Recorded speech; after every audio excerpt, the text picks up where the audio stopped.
Now, we talked a little bit earlier about harmonies, and that's definitely something that identifies y'all's music, at least currently. And I want to hear y'all's perspective on that. And I mean, harmonies always kind of perk my ears up in music. And so, from the perspective of production here, when you're producing a song with the harmonies in it, how important is it to you guys to kind of find the right moments to implement that harmony into a lyric? Oh, it's Oh, always extremely, important. extremely important. You try it usually in far more places than it ends up because you just don't want to water down the impact of a song. Um, yeah, no, it's extremely important. Definitely. And sometimes, yeah, like Amy just said, the producing a song is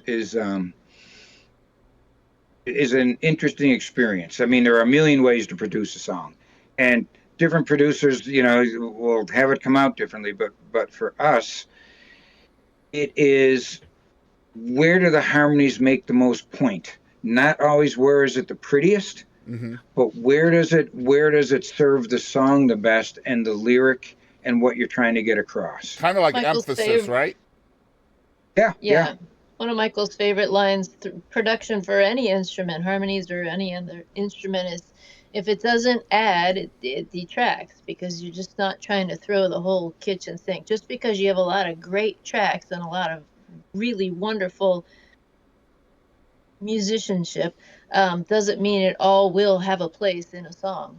And as important as it is, I feel as a listener, and I love harmony, it can be overdone and it can be put in too much, and then it becomes a distraction from the beauty of the song. I feel sometimes as a listener, right?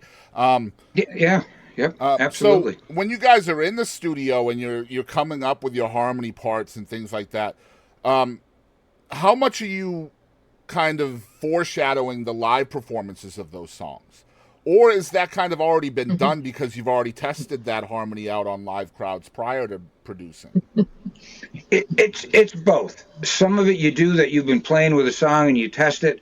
Others, if you're in the studio with a bunch of new stuff, you're not. It hasn't been road tested, so to speak, and so you work what you think it will be. Typically, you're working harmonies around what the main vocal line is. There will be times where you go, okay, let's change the main vocal line because we can do a nicer harmony. So you'll tweak it and work on it.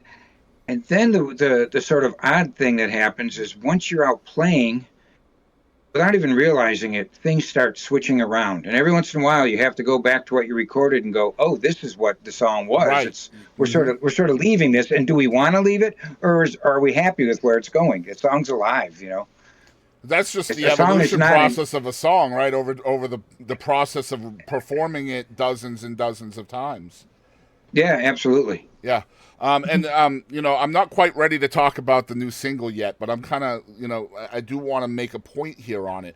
The live performance that you guys have included as part of this episode, the timing of the harmonies is absolutely impeccable. And to watch you guys work in concert, I know that's probably just from being in love and always on the road and long hours together and just really vibing on a different level. But as an outsider and listening to that timing, it's so brilliant. Just knowing when to come in, when to stop, when to, and not even looking at each other. It's just so impressive. I just wanted to say that quickly. Well, Thank you. thank you. Thank Mm-hmm. you. Amy is a consummate harmony singer, at least for my voice. I really don't know how she does it. To tell you the truth, of course, we practice stuff, but she just, and I don't know if it's of 30 some years of living together. I really don't know. But she just knows how I will phrase and where I'm going, and she's just there. It's brilliant. It amazes me the same way. I got to tell you. Yeah, it's Thanks, brilliant. guys. Absolutely brilliant. I can't wait for you guys to see that. You're going to have to stay tuned in until the end of the show. But you guys are going to be so thoroughly impressed with that. But yeah, we've mentioned y'all have played all over the world, several continents. I can't imagine how many countries. But I would love to hear each of you, because I want to see how far they differ. Where is your favorite place that you've played, whether it's a country, a venue, or whatever? Oh, wow. That's a tough.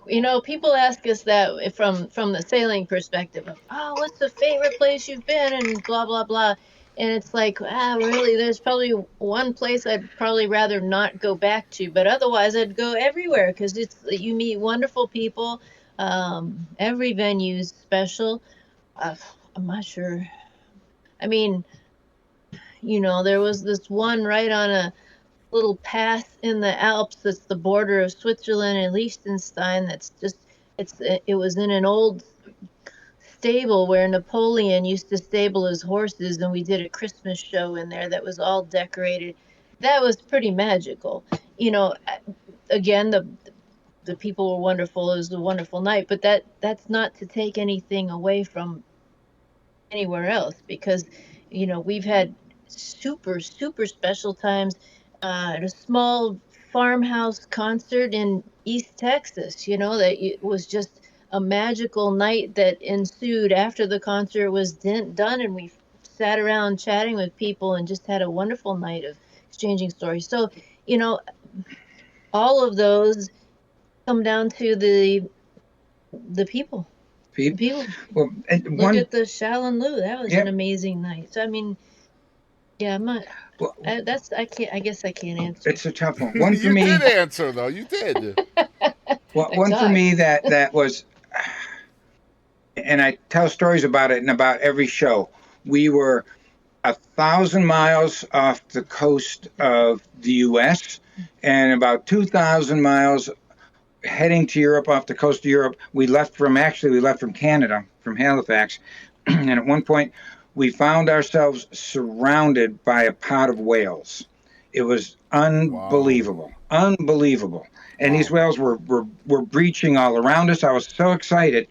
I went and I had a little battery-operated amplifier that I strapped to the mast, hoping that any vibration would go down through the mast, through the keel, into the water. Wow. Plugged in an old Gibson Les G electric guitar, and stood at the rail and sang to the whales for 2 hours. And it gives me goosebumps just telling you the story. I mean, it was, when you have a mammal, there's no land around. You have a mammal, warm-blooded, air-breathing, and it's half again the length of your boat. It comes alongside and rolls and looks at you with this giant eye. And I mean, it doesn't look at you, it looks into your soul. And you look down, I go, oh man, that was just an amazing moment in my life that I try to tell the story and share to people that will never get the chance to experience something like that. I bet you none of them were checking their phones either. No, they weren't. That was just like, that was just pure magic. Yeah, that's an incredible show. Golly, man, that's awesome. That's probably going to be one of our sneak peeks. That story, just so you know. Just a great story.